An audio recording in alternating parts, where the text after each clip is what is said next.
Hi friends, welcome to this English. আজকের বিষয় হলো বাংলা। বইয়ের নাম হলো আমার বাংলা বই, দ্বিতীয় শ্রেণী, পাঠ 4, ডালিম কুমার ও কঙ্কাবতী।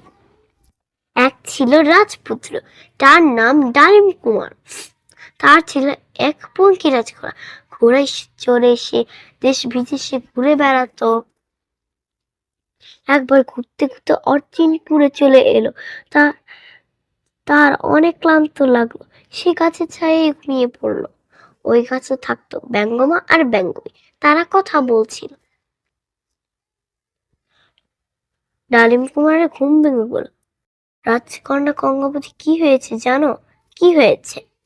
সে এখন রাক্ষসপুরীতে বন্দি। কি সর্বনাশ! রাক্ষসপুরী অনেক দূরে, 7 সাগর 13 নদীর ওপারে। ডালিম কুমার 7 সাগর 13 নদী পার হলে কঙ্কাবতীকে বাঁচাতে হবে, তারপর রাক্ষসপুরীতে পৌঁছাবে। ওঠো কঙ্কাবতী! তার রাজকন্যা কঙ্কাবতী সোনার পালঙ্কে ঘুমিয়ে আছে। কিছুতেই তার ঘুম ভাঙেন না। ডালিম কুমার দেখতে পেল কঙ্কাবতীর মাথার কাছে রূপার কাঠি আর পায়ের কাছে সোনার কাঠি। তখন ডালিম কুমার মাথার কাছে সোনার কাঠি নিয়ে এলো আর পায়ের কাছে রূপার কাঠি অমনি কঙ্কাবতী জেগে উঠল। কি সর্বনাশ! এখনই তো রাক্ষস চলে আসবে। ঠিক তখনই রাক্ষস ঘরে ঢুকলো। হাও মাও খাও!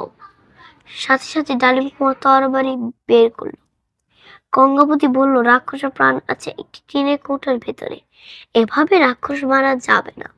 ডালিম কুমার জানে না সেই কৌটা কোথায়। কঙ্কাবতী ছিল অনেক সাহস। তোমার তরবারি আমাকে দাও। সে তখন পালকের নিচ থেকে একটা কৌটা বের করলো। খেচাং! কৌটা খুলতেই বেরিয়ে এলো এক ভ্রমর। তখন কঙ্কাবতী তরবারি দিয়ে ভ্রমরটিকে কেটে ফেললো।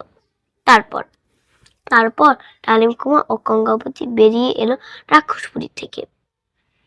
Goodbye. Like for more videos, like, comment, share, please. Bye bye.